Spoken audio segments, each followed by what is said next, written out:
This program is underwritten by the generous support of Stored Tech, technology solutions for computers, networks, and phone. Stored Tech, your technology, our passion.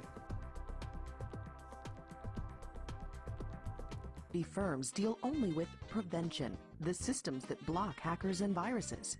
Stored Tech knows the root cause is actually good people doing bad things. So we offer a security training program which includes certifying all participants to show they understand the basics.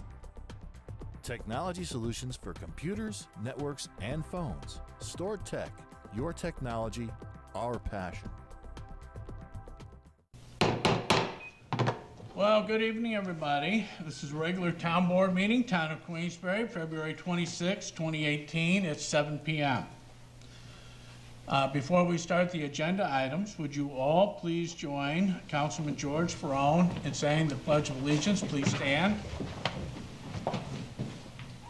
I pledge allegiance to the flag of the United States of America and to the republic for which it stands, one nation, under God, indivisible, with liberty and justice for all.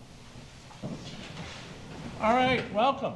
Well, we have a presentation because the town is looking at getting involved in a system that will be a long-term solution for our infrastructure.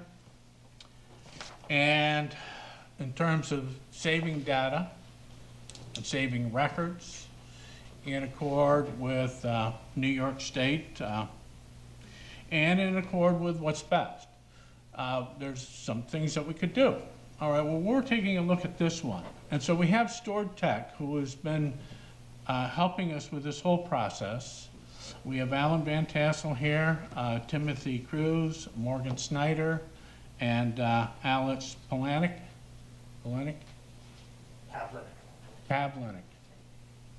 You got it, okay.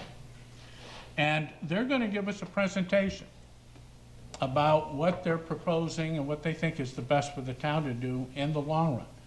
Now, should you have any questions after the presentation or during the presentation, or it might be better after if you can save it, we'll try and do our best job to answer your questions, okay? So we'll get out of your way, and Alan, you're going to take the lead here, and yeah, I will. Okay.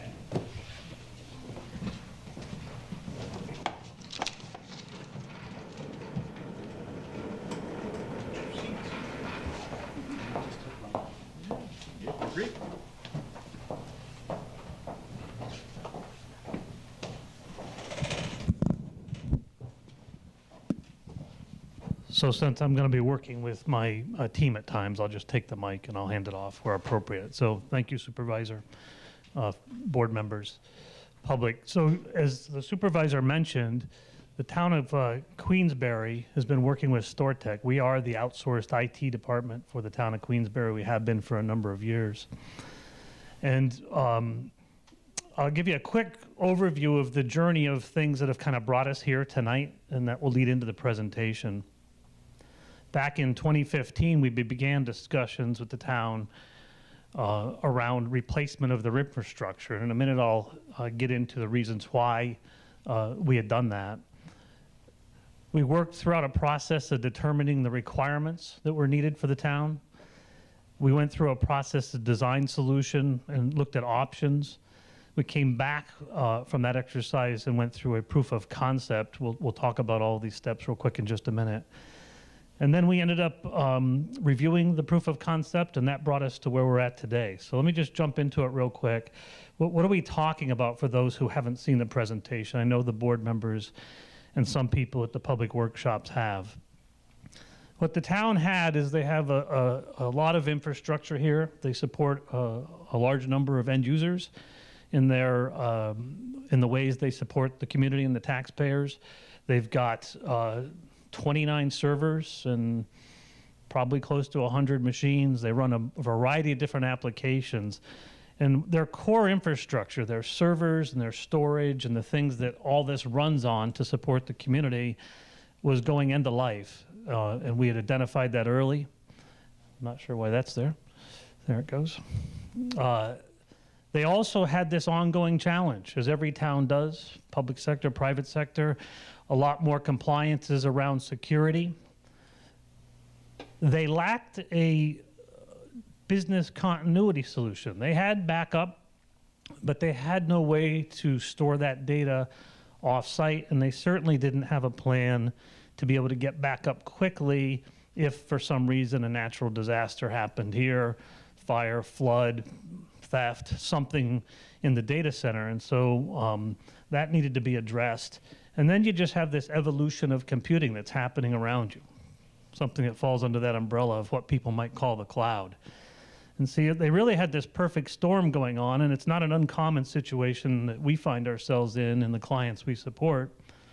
But it's enough triggering events that it was time to take a look at what the right long-term solution for the town was.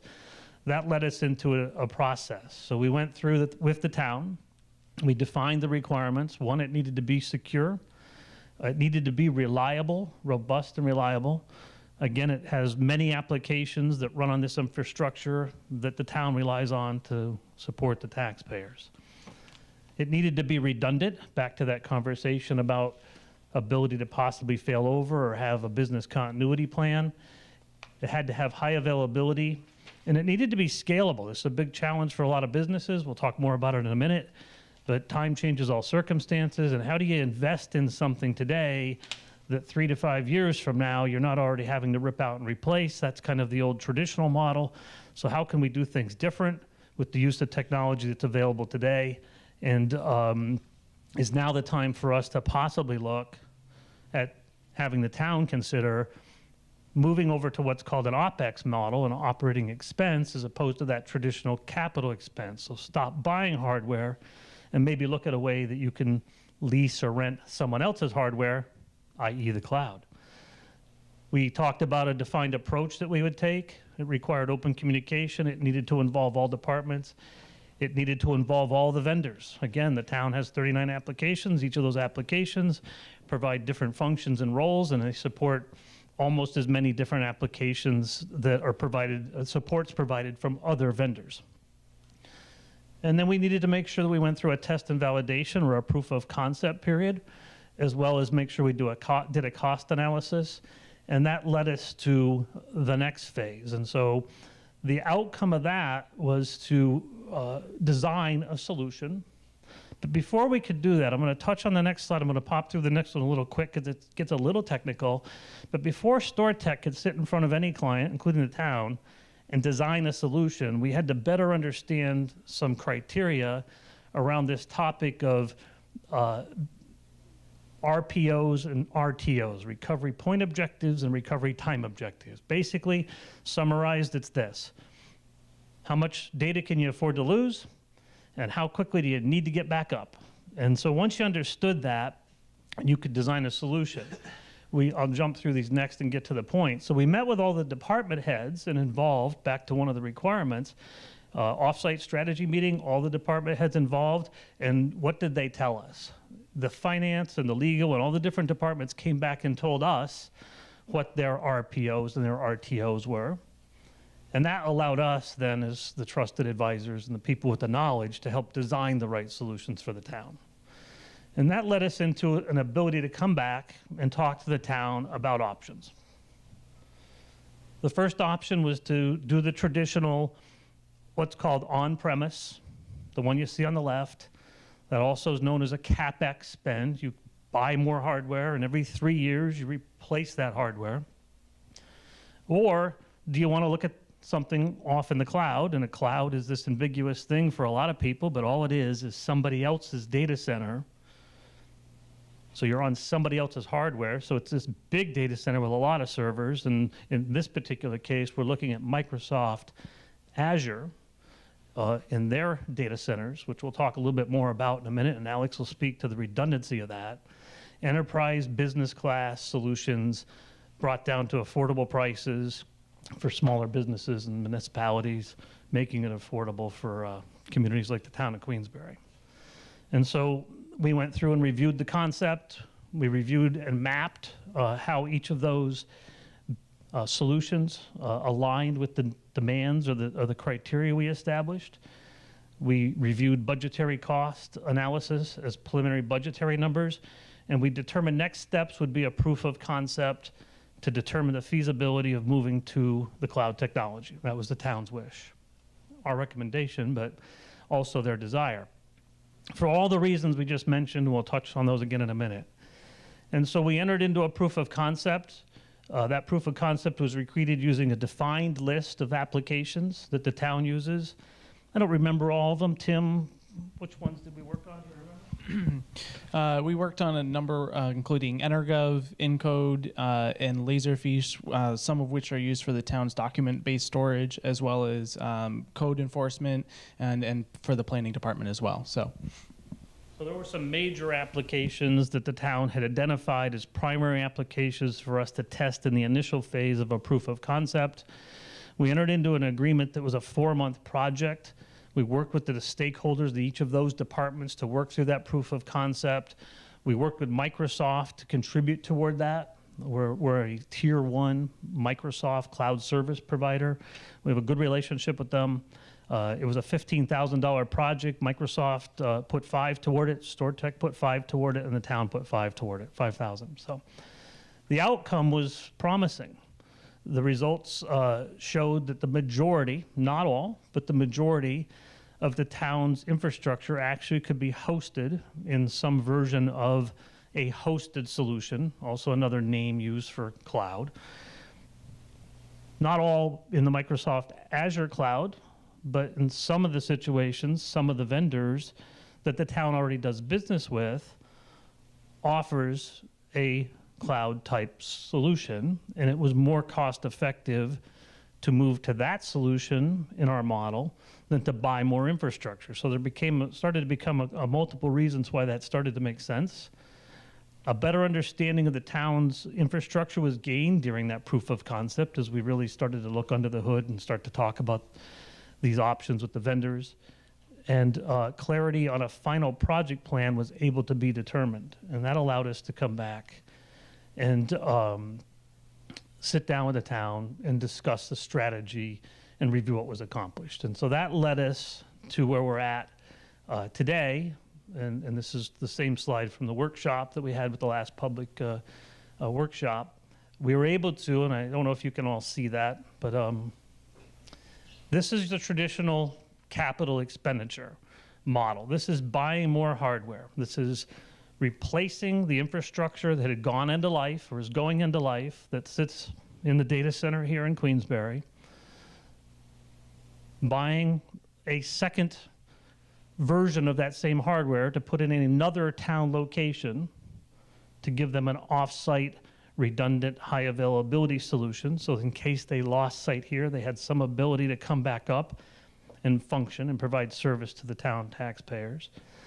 And that model rolled out at about $360,000, all considered, all hardware, all software. That's a one-time spend in year one. The model continues to prove out that you're refreshing that hardware every 3 to 5 years. We used a 5-year refresh rate.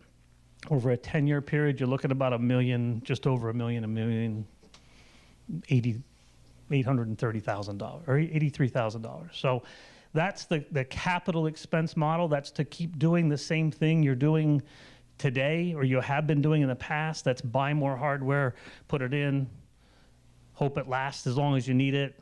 You own it, you maintain it, you have to secure it here. And we compared that against the other model, which is the hybrid model, more of an OpEx and CapEx spend. And what I mean by that is this is Microsoft Azure for the majority of it, but you still need to have a little bit of infrastructure here for a couple reasons. One is you need to have a local copy of the data, A, for requirement, and B, for the ability to access data quickly. And two, some of the applications weren't going to run in the cloud. And so we end up with some capital expenditure here. But if you look at the numbers, it becomes a lot more cost effective. It's $131,000 first year in.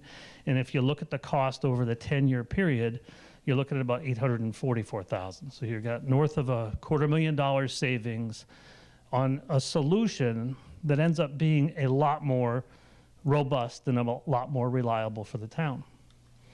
I'll just touch on a couple things, then I'll ask Alex to speak a little bit about security and redundancy. So again, this is your older traditional model. What I mean by that is it's the constant refresh, buy more hardware, put it in, run its life cycle out for maybe 5 years, hope that you bought it the right size, you don't have to buy more, hope that one of those many vendors that the town has doesn't come out just after you buy it with a new software application upgrade that forces you to go back and have to buy more. It's not as scalable as the cloud solution, buying compute power in somebody else's environment, i.e. the cloud. The client owns it in this model, owns it, maintains it, licenses it. The client has to secure it. And then you have the additional cost of power and cooling, because not only do you have it downstairs at the data center or at the location here in Queensbury at Town Hall, but you have to do the same thing again in another data center, which the town didn't have, and that would be another expense. On the cloud model, which is really becoming more traditional, New York State has a large quantity of their infrastructure already off in a variety of different cloud offerings, including Microsoft Azure. Most small businesses have already moved in that model. It's a lot more scalable, both up and down. And that's important to the town. The town is no longer locked into that buying the hardware and being stuck with it. You're buying compute power and storage on someone else's infrastructure. If you need a little more, you go buy more. If you only need it for a short period of time, you turn it off. If you're busy, during busy times of the year, you need more compute power, you turn it up a little. Slower times, you can turn it down. And so you have a lot more control over what the capital or what the OpEx or the operating expense is going to be. Vendors maintain and own the hardware. It's no longer the town's hardware. It's no longer the taxpayer's hardware. You don't have infrastructure here. You have it off in somebody else's, and they make sure you have the newest and the most current. And they maintain it. And it's more secure and more redundant. To that point, I'm going to ask Alex to speak just a little bit, if he would, about redundancy and how the town has that ability, but also around the security. Would you? Thanks. We'll just give Alan a chance to catch his breath. In typical cloud deployments, we talk about disaster recovery and business continuity. In the Azure cloud model, each data center has a pair or a cousin. What we're targeting for is actually using an Azure data center, which is actually in Virginia, and its cousin or pair is actually in Iowa. So whenever you're looking at disaster recovery, you have to think about events that affect not only your local environment, whether it be your power grid, whether it be the actual physical location, but also look at regional type of events. So having a data center pair out in Iowa will actually allow us to have a greater ability for disaster recovery in case that entire data center is taken out. So that is something that we possibly could not do in a local capital expenditure model. So the cloud gives us that benefit and gives us the ability to have a highly secure data center that I've been fortunate enough to visit some of these data centers in my career. Everything with man traps, biometrics, armed guards, and searches trying to get into these places. Very secure facilities and greatly increased security than what we can even provide today here at the town. So having and utilizing the cloud gives us the ability to have higher security and better disaster recovery capabilities than we can traditionally have here installing local data centers. Thank you, Alex. And substantially less carbon footprint. If we go back to the first one, additional power and cooling, here, it's all built in the price on somebody else's infrastructure. So real quick, and then we'll come back and we'll see what questions the board and or public have. But let's just demystify cloud a little bit for those who still think it's something out in the sky somewhere. You use it every day, even if you don't know it. It's things like, you might use iCloud if you're an Apple person, but you might use Microsoft's OneDrive, Box, Google Drive, Flickr. There's banking and billing and shopping. You're all doing that today in the normal life you live. Most everybody, And there are a long list of other things, Gmail and Netflix, Fandango, Amazon, Pandora, iTunes. This stuff all lives in somebody else's infrastructure. And so it's not, the cloud is not something that's a bit ambiguous. It's somebody else's infrastructure somewhere else. And as Alex pointed out in the Microsoft Azure model that we're proposing, we're talking about enterprise-grade hardware in an environment that's highly secure, that the town would never be able to spend that kind of money securing it the way it's secured. The town still is in complete control of their data. The town and or the IT team that supports the town still manages the environment just like we do today, but we're doing it in someone else's data center. So with that said, what questions from the board do we have?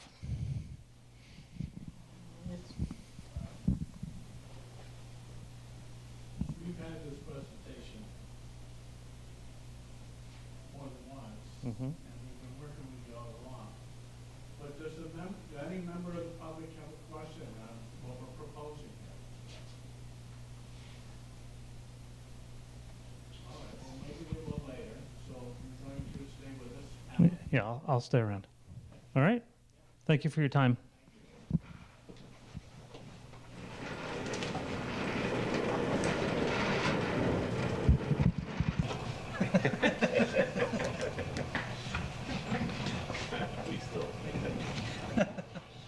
Okay.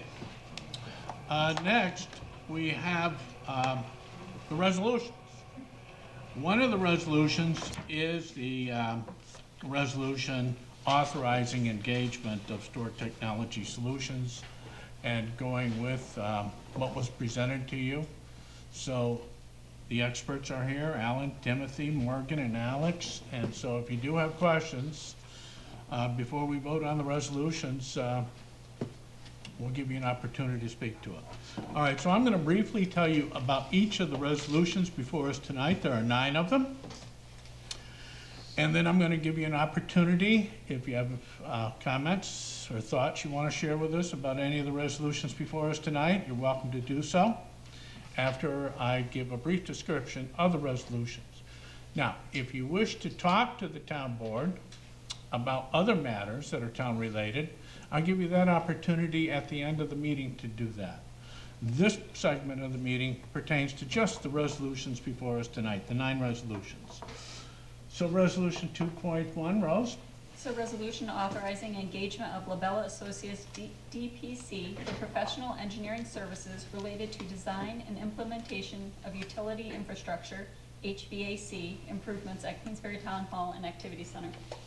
All right, we have some ancient HVAC system here, and we're also tied in with an oil tank that's buried below the semicircular turnaround in front of the office complex here. And so we would like to secure the services of someone who will design this, professionally design this for us, and also serve as clerk of the works. Make sure it's all installed correctly. Okay? So this is a resolution. We had one submission on this, and we think the price is pretty good. We expected it to be much higher than that. It's $50,000, and it's Labella Associates. They're a huge, huge outfit. We just saw them down in New York City. They were giving presentations to the Association of Towns meeting. And this resolution explains everything that Labella will do for us. Okay, that's resolution 2.1. Resolution 2.2. It's a resolution authorizing award of bid for state police barracks flooring removal and replacement project. Okay, the state police barracks is a town-owned building. It's a publicly owned building. And as part of the deal, if you will, state police will come into your community if you provide them a place to stay and you maintain it. Well, that's police barracks on Aviation Road is the town's, and we do maintain it. And so Chuck Rice and I, the building and grounds superintendent and I, took a tour of the building and it needs some attention. Some new flooring, and the outside needs to get fixed up too.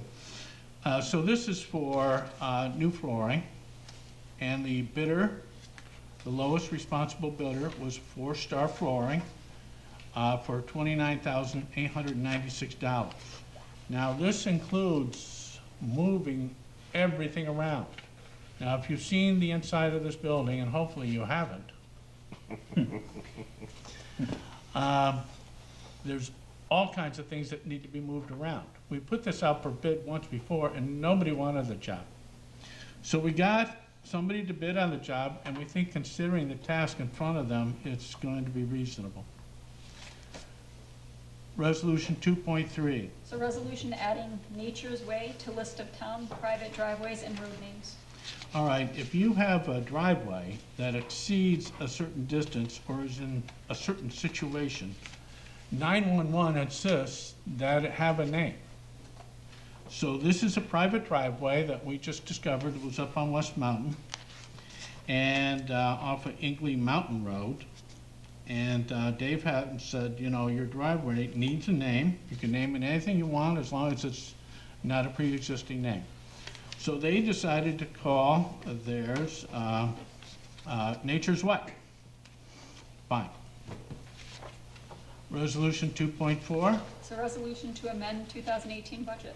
All right, it's just shuffling things around where they weren't needed to where they are needed in the budget.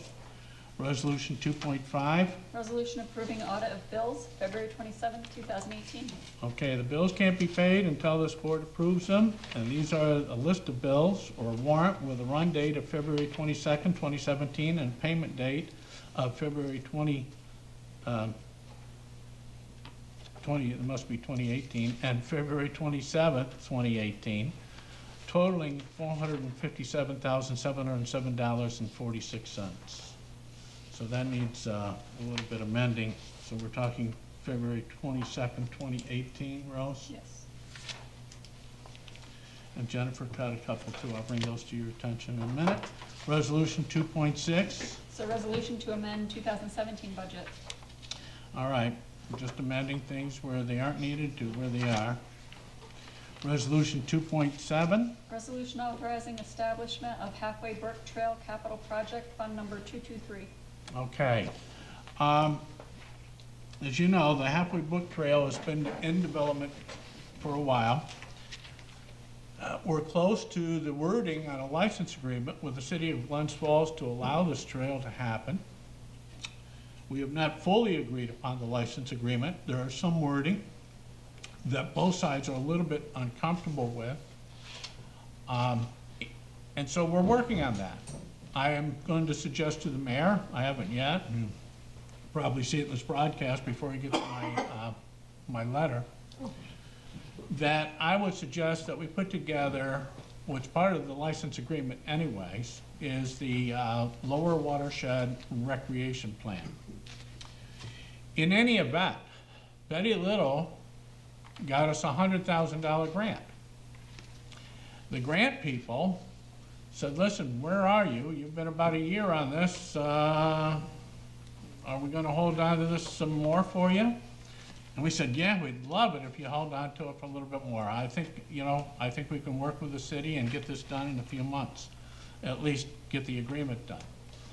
And they said, okay, well, fine. There's two things that, you know, you should send our way to maintain this grant. And Stu Baker, our senior planner, is working on this with me.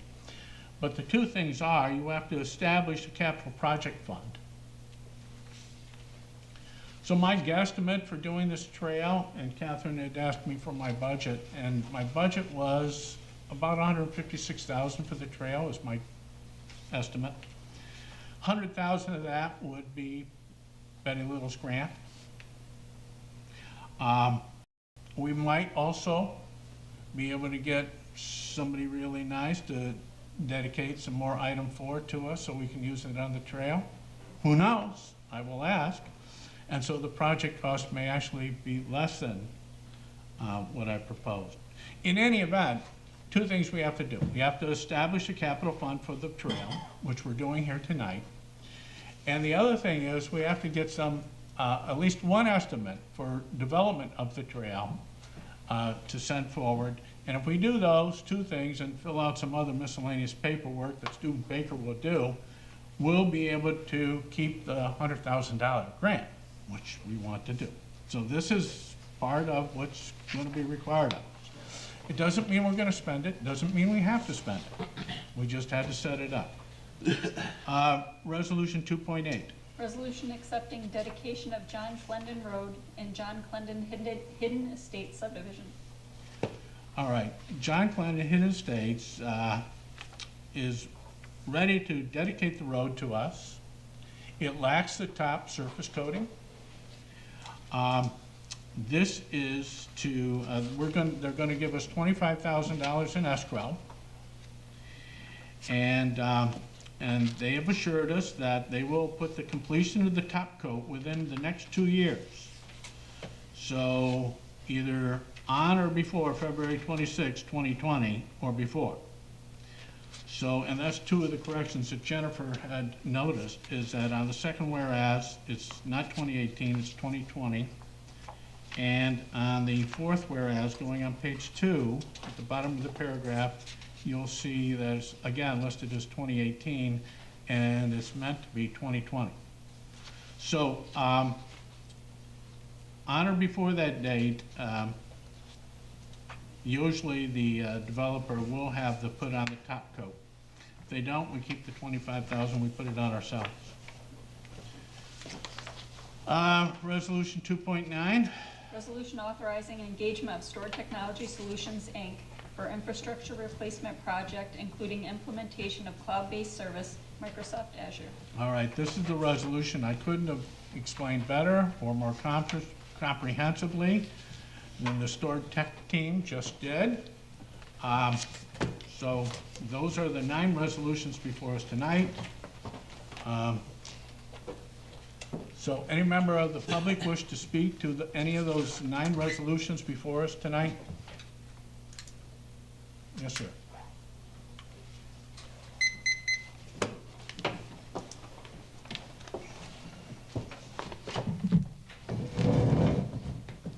Travis Whitehead. With regards to resolutions 2.1 and 2.2, in both cases, well, one's for $50,000, one's for $30,000, and in both cases, there are no competing bids. This is not the first time I've seen this. You might recall a few months ago that you gave away a $4 million purchase order to Suez. Again, no bids. Week or two ago, no one bid in a car, and I don't think anybody up there, correct me if I'm wrong, but I don't think anybody up there would buy for themselves a car or put in $30,000 worth of carpet without a second bid. And while I would expect that you would do the same for us as you would do for yourself. And while it's been said that we can't spend too much time analyzing this, you don't have to spend a lot of time analyzing this. I mean, we have a $7.2 million payroll in this town, including a purchasing department, which should be doing these things. And when you notice that we aren't getting multiple bids, you should be asking, is it being advertised correctly, that kind of stuff. One of the things I'd like to mention is that there's something called the New York State Contract Reporter. I know I brought this up a year ago, and you know, purchasing is aware of it, but this is a state advertising agency. It's free. There's over 800 listings on there right now, 200 added this week. People, vendors that are interested, particularly consultants and stuff like that, would be looking at this all the time for opportunities. And I checked how many times Queensberry used it in the last 4 years. Once. And even that one time, the note is the offer was withdrawn before it got to completion, saying we changed our minds, we don't want to bid. We don't want bids. So I don't understand why you wouldn't take advantage of something like that, you know, more often. Right now you have something called, you're looking for another consultant called, for an affordable housing study. It's listed on your website. I don't know how else you're advertising it. I don't know. But I know that it's not on the contract reporter, because I looked. So, you know, there's a perfect opportunity, I think, to say, you know, that's a pretty specialized, you know, consultant for affordable housing study. You know, you might find one locally, but, you know, there might be one in Syracuse or whatever that, you know, has done this kind of stuff. There might be 2 or 3 bids, you know, that would come in, and you could compare them. And you don't have to go with the lowest bid. You can go ahead and say, geez, this one sounds better than the other. And Okay, thank you. well, thank you. Yes. But I do think Mr. that you Whitehead? should spend some more time looking at this stuff, and you'll probably get some better pricing and perhaps some better ideas about, you know, what it is that you want to buy. Okay, thank you. Anybody else like to speak to the board about any of the resolutions before us tonight? Okay. I did speak to our purchasing office, Joanne and Barbara, and they had, in fact, sent out the RFP to certain engineering firms, I think at least 3 of them. And in fact, I asked her about this, and she says they do even better. So they meet or exceed the bidding and the RFP process. So, and as far as resolution 2.2, this was the second time we put it out to bid. So Chuck was quite happy in both cases, 2.1 and 2.2. And so it has to go through his department and his overview as well. Is there an underlying reason why we are not getting more bids on these things? No. I mean, for the first one, I expected CT Mount.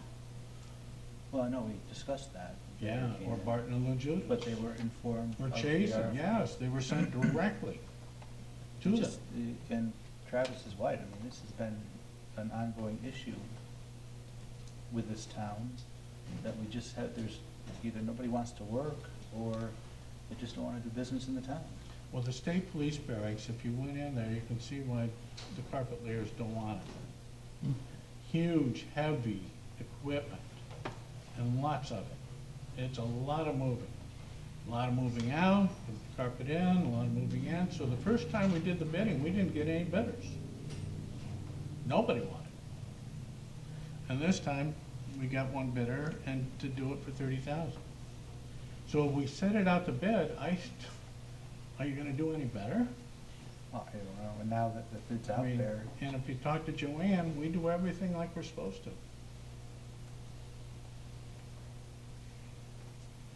Anybody else have any thoughts? I've done carpet projects for my previous employer. It's difficult to find carpet installers that want to do both. So what you end up doing sometimes is having to hire movers to come in to coordinate with them, which makes it much more difficult. So, I mean, to get a turnkey like these people to come in and do the moving and the install is very unusual. Yes, and Chuck and Barb were actually thrilled with 2.1, Labella, and what they were willing to do it for. They were expecting that to be closer to 6 figures. So they said, listen, if that firm, and that's a well-known firm, was willing to do it for that, we ought to count our blessings. Well, I think most of us got an opportunity to speak to them down at the conference, and they seem very professional. I mean, their references were very good, so I think they'll do a good job. I think so too. All right. Are there any resolutions that any town board member would like to have pulled for roll call? Seeing none. Is there anyone who would like to move resolution 2.1 through 2.9? I'll introduce. Introduced by Councilman Medevere, Seconded by Councilwoman Atherton. Roll call vote on this, please, Rose. Sure. Councilperson Medivir? Yes. Atherton? Yes. Barone? Yes. Switzer? Yes. And Stroud? Yes. Thank you. And thank you, Stored Tech. This is going to be a big adventure for at least the town. Maybe a little adventure for you, but a big adventure for us. We look forward to working with you. Thank you. It gets done next week, right? On Monday. Any correspondence? No correspondence. All right, privilege of the floor, 4-minute limit. Anybody that'd like to speak to the town board about any town subject? Yes,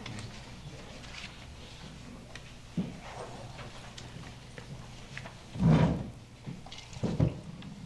Good evening. My name is Susan Sheehan, and I'm president of the CSEA Unit 9007, representing the bargaining unit employees in the town of Queensbury.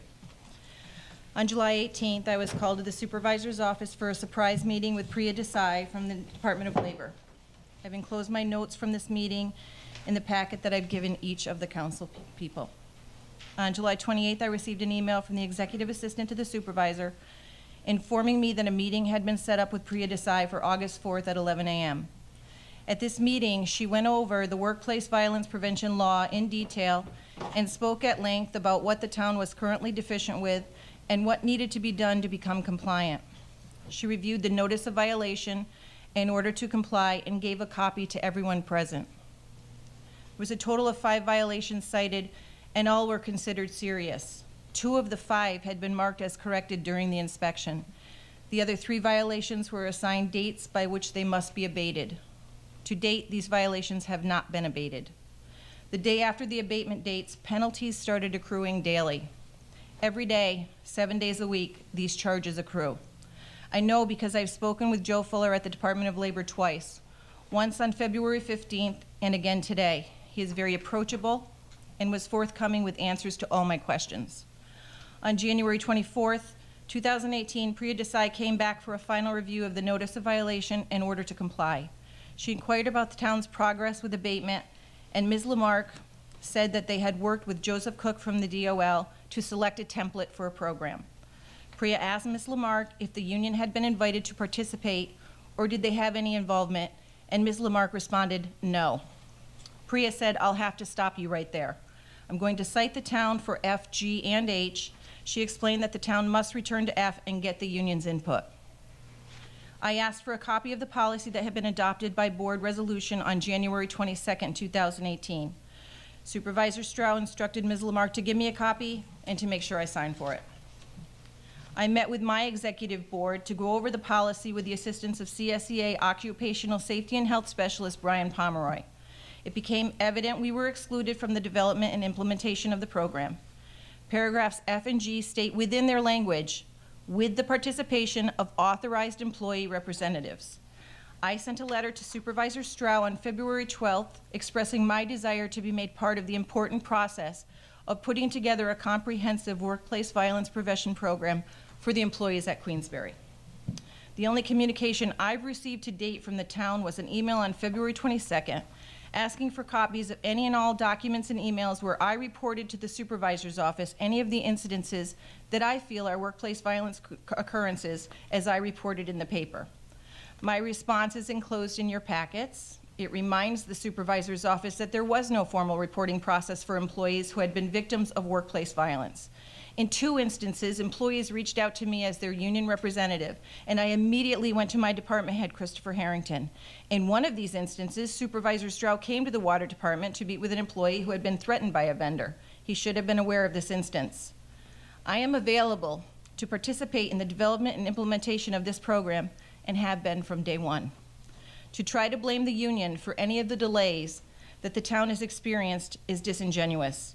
You have known about this situation since August 4th. I have had the proposed program since January 24th.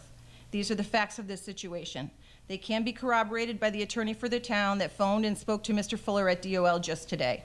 If there is any dispute to any of these facts, I am here at work every day, Monday through Friday. And I'm happy to discuss why the town is so opposed to the participation of the employee organization in a safety and health initiative as important as this. Thank you. Well, thank you. And I'll address that. The town is not opposed to working with the union. The town and this board wants to work with the union very much so. We want to remedy this situation. Whatever the problems or the issues are, this board is going to make sure we get this done, and we get it done correctly. So we're all in the same field here. I mean, originally, this was a task that I wasn't directly involved with. Mike Palmer and Victoria Lamar were the ones I delegate, like I'm supposed to. And so, you know, their meetings, you know, and with the various departments where these violations took place, supposedly Mike Palmer worked out a program with them. This board is giving oversight. We've communicated regularly on this issue, and we are resolved to work with you and all the employees to get and the Department of Labor to get this done and get it done correctly. So we're all on board on the same thing. We looking forward to working with you. Okay? Anybody else like to say anything to the town board about any town topics? Yes, sir.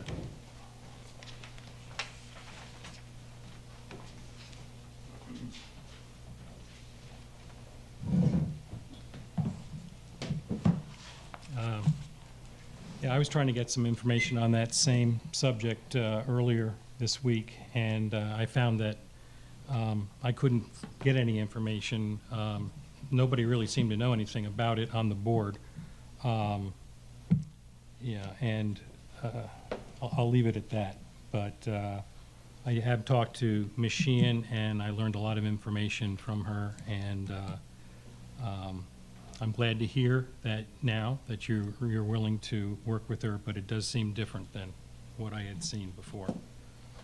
What I would like to do is take a minute here to ask the question. I mean, John lamented that in past experiences, in many cases, there have been no bidders, one bidder, et cetera. What he didn't answer is why would you not use the New York State contract reporter used by virtually every municipality out there to, you know, throw this out there, you know, to the world as well, particularly if you noticed that, you know, in the past you haven't been getting the kind of responses that you would like. Why wouldn't you do that?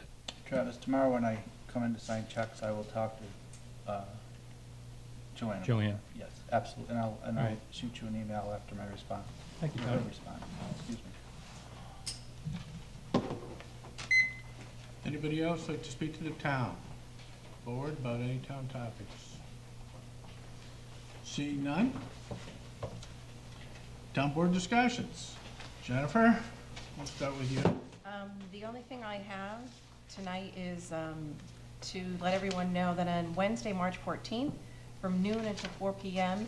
is the 30th annual Job Discovery. It's the region's premier career fair that will be held at SUNY Adirondack Gym on Bay Road.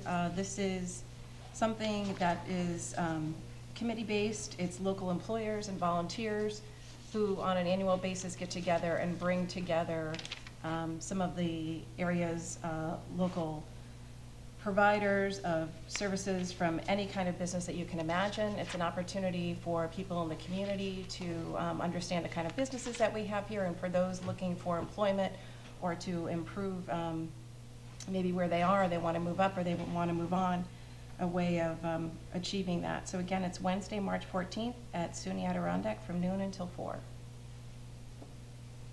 That's all I have. Okay, thank you. George? It's hard to believe that's been around 30 years. I was on the original PR marketing committee for that. So. Yeah? And I remember working on the little guy with the spyglass. Everybody your age, George. Yeah. I know. I really don't have much other than, I know we all went to the conference for Association of Towns. It was very good. A couple of 3 days of intense training, and I walked away with a lot. I've got a lot of notes that I have to transcribe, but very good. Yeah, me too. I have to agree with you. Is that it? That's it. Okay, thanks, George. Catherine? I have two things. One, just to let everybody know that the Open Door is having a donor dinner on both March 7th and March 8th, 2 nights, fundraising dinner. It's at Six Flags, and as you're probably aware, there's funds still required to complete the Code Blue shelter. So hopefully people will be able to attend that. If you want any more information, they have a Facebook page. The other thing was that there's a series of films called In the Public Interest that's been going on for a couple of years now. The first film of this season is March 7th at 6:30. The film series is a collaboration between the Tri-County New York Transition Grassroots Group and the Crandall Library. And the theme of the 4 films for this season is citizen empowerment.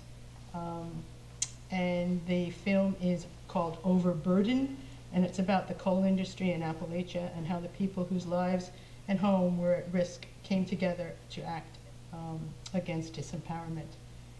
And also to say, I know you'll probably talk about this, but the Charger. No, go ahead. The Chargers. Is this your picture? There you go. The Charger has been installed at the water department. So that means that all 4 of the tasks that we needed to complete prior to applying for a $50,000 grant from NYSERDA, it's all complete and the paperwork's gone forward, and it looks pretty probable that we'll get the grant. The charging station's missing one thing. What's it? A car. That's it. All right, thank you, Ken. Tony? I don't have anything tonight, John, thank you. Okay, well, mine's relatively quick, too. I have, and I really did make it quick. I have a Aviation Road traffic signal update. The current signal in front of the church, in front of the school, is all brand new. It's all been replaced. It won't come on at 11 o'clock or 2 o'clock in the morning when no traffic's about. It will stay green on Aviation Road, and we have some Wi-Fi embedded in the side roads. So it will only turn to red to accommodate the the approaching traffic. Otherwise, it will be green. So when you go home tonight, oh, George, you don't live there that way anymore. Okay, it'll be green tonight. All right, the other thing is that the school has accelerated its plans. And I guess that this summer or this fall, it would like to do the new intersection at Cottage Hill Road.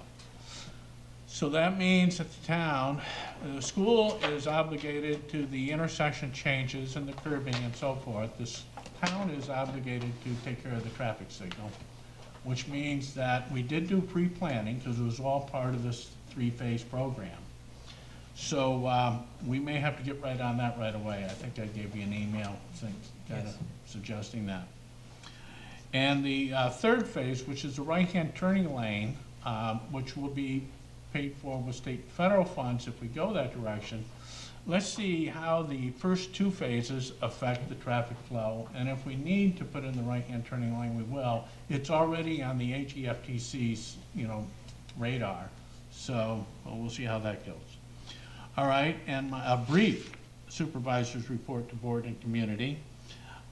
Tuesday, we did some SUNY Adirondack things. Then I had lunch at the Cedars with the advocates there, trying to say that the meal program should stay there. We listened to them. I think they have some great arguments. The Chapman Museum, I went to a meeting there. They're doing some good things going forward.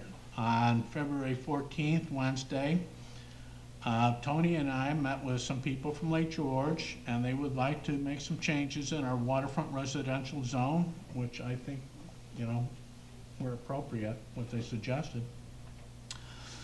I also met with Lake George Chamber of Commerce's Gina Mitzner, she's the executive director, and Gary Thornquist, he's the treasurer.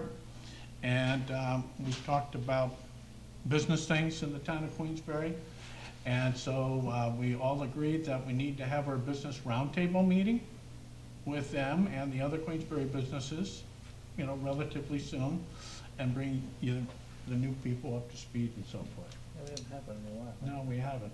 But with the Mike Consula leaving probably played a big part in that. Yeah, and the changeover in leadership, and that's probably why. Was she even aware of it? Yes. Okay. Yeah, they are. Right. Gary and others have brought her up to date on that. So it was a very nice meeting with Gina and Gary. February 15th, Thursday, we had a town board workshop. We interviewed, and it was open to the public. We interviewed proposals and proposers for town-wide dog control at that meeting. February 16th, 2017, Friday, was a County Board of Supervisors meeting. On February 17th, Saturday, it was South Queensbury Volunteer Fire Company's annual banquet up to Longfellows on exit 14. Then Sunday, Monday, Tuesday, and Wednesday was the Association of Towns, which I agree with George. I think everybody here was pretty much blown away, unless you were in the Bahamas. The amount of things that we learned and the pages and pages and notes that, you know, we all took. And we're all going to bring that to the table to better serve the public. It's a very good conference. Then on Thursday, February 22nd, I met with a couple of residents from Westwood. They seem to be a little bit concerned about the recovery center that is going in opposite their intersection. I said, I don't think you really have needs to be concerned. I think all is going to be well. So we're meeting with the executive director of the care center and some of the residents, so to allay their concerns before this thing goes before the planning board. And then, you know, we had a New York State Department of Labor workplace violence meeting, and we're all committed to doing the right thing there. So we're all going to work together. Friday, February 23rd, Warren County Shared Services Panel, where we talked about, I had 10 items that I brought to the table of what the county could be doing in terms of shared services to save money and increase efficiencies. Not all of them were good ideas, I'll be the first to admit, but I had a ton of them. And we'll go from there. There were other good ideas as well, shared by other supervisors. Then I had a local legislators meeting on campus, and it was about, you know, community college issues at New York State. And then I had a grievance meeting. Susan was there. And Sunday I worked in the town, tried to get everything I wanted to get done before the hockey game, but I didn't. So I came in and finished it up today. And today I had Economic Growth and Planning Committee at the county, Legislative Rules Committee meeting at the county, and we have the town board meeting. So I told you it'd be short. Okay. Hey. All right. Anything else for the good of the order? All right. Then I wish to thank everybody for coming tonight. And thank you, Joe Barlow, our TV cameraman from Look TV. And I'd like to thank our sponsors, especially Stored Tech. So thank Town Council and Bob Hafner and Rose Mellon for coming and helping us out tonight. And that concludes our meeting, as long as we have a motion to adjourn. So moved. And a second? I'll second. All those in favor of adjourning, say aye. Aye. Adjourned.